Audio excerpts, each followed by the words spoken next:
y'all, it's your girl, You Better Lanya. I am back with another video. Before I get started, I just want to say thank you for all of my new subscribers. And for those of you who have not watched my first video, welcome. So about a week ago, I had my very first appointment with the provider that I chose to move forward with for my bariatric surgery. And during that appointment, I learned a lot of great things. It was very informational. But then on the flip side, I also learned a lot of things that I'm not too certain about. I also wanted to just mention that if I get emotional, excuse me. This was a very tough appointment for me, and it's kind of just hard. So during my visit with the provider, I basically learned that with my BMI alone, I would get approved through the provider, which means that if it was up to them, by no means necessary would they make me go through any extra hoops to get this surgery. They would probably just, put me on the schedule for their next booking. So after hearing that I would be a great candidate for the surgery, they basically just asked me a lot of questions about what have I been doing leading up to the first appointment with them. Looking over my chart or health history to see basically what other problems do I have caused by a high BMI, or what complications, health complications have I had prior to being so overweight.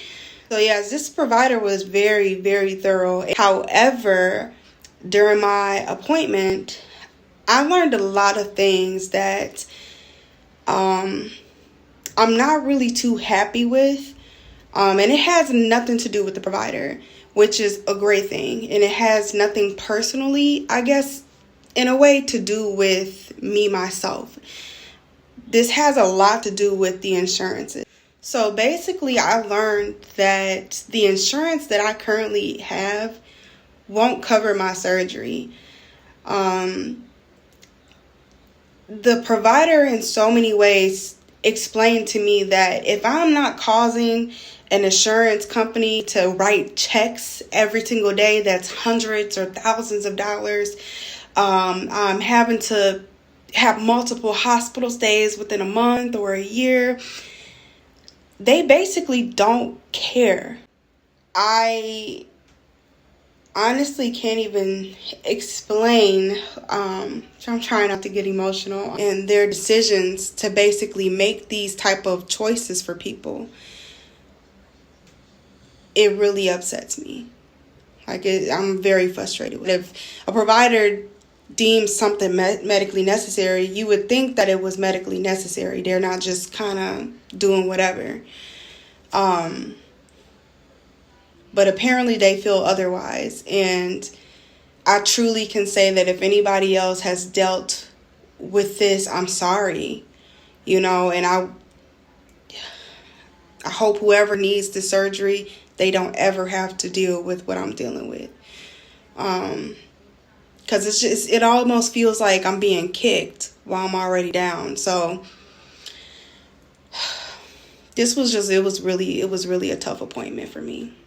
So I'm just going to move forward from the insurance part because it's really making me upset. So after all of this upsetting information about the insurance company, the provider kind of gave me some tips that could possibly be helpful for me. But within the information that I was given, it's going to lead me to have to make some very tough decisions. Some of the information he gave me was basically possibly considering moving to another state. He asked me,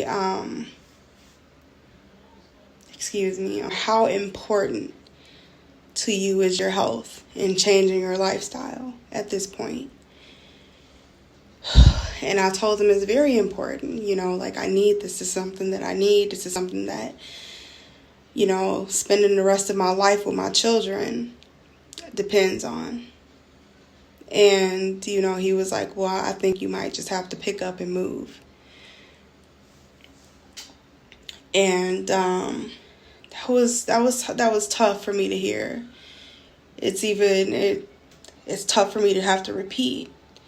You know, I never thought that wanting to, you know, have a healthier lifestyle would ever lead me into having to just leave my home.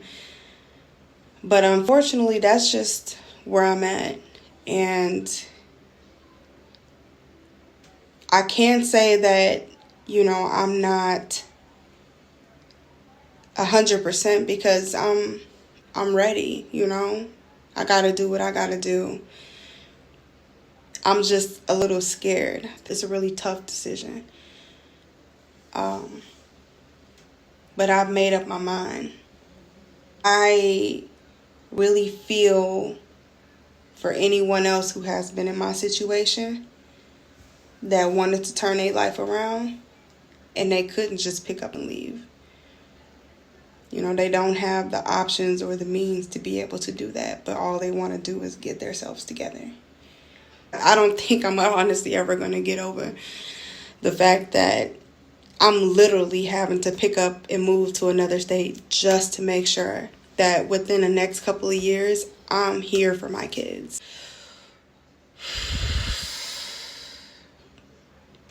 It's a lot. So even though there was so much bad news that came from this appointment, towards the end of my appointment, I was actually given the option to schedule another test called a sleep study.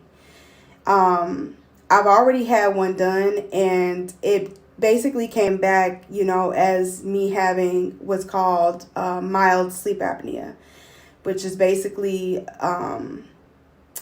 when you stop breathing in your sleep for so many episodes per hour for so long. Basically, I took up that offer and we went ahead and scheduled me another sleep study. So as weird as this might sound, I do hope that my sleep study comes back showing that I have moderate to severe sleep apnea.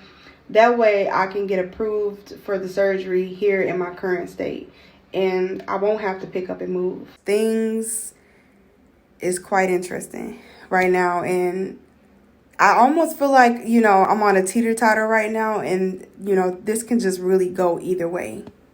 But no matter which way this goes, you know, I'm ready. Like I said, this is something that I'm ready, you know, to figure things out and, you know, keep pushing with my journey, because I'm not giving up at all. I am just not giving up. As of now, it's really just a waiting game. April 7th, I will have my answer on what it is that I got to do. Typically with testing, I know that it can take them, you know, a couple of days sometimes. But I'm going to make sure that I get all of that information to all of you guys as soon as I get it. And as I wrap things up, banking on that date, I just want to say thank you to my viewers and my subscribers. And if you like my channel, go ahead and hit that like button and subscribe so you can get a notification every time I post a new video. And I will see y'all next time with You Better Land Ya.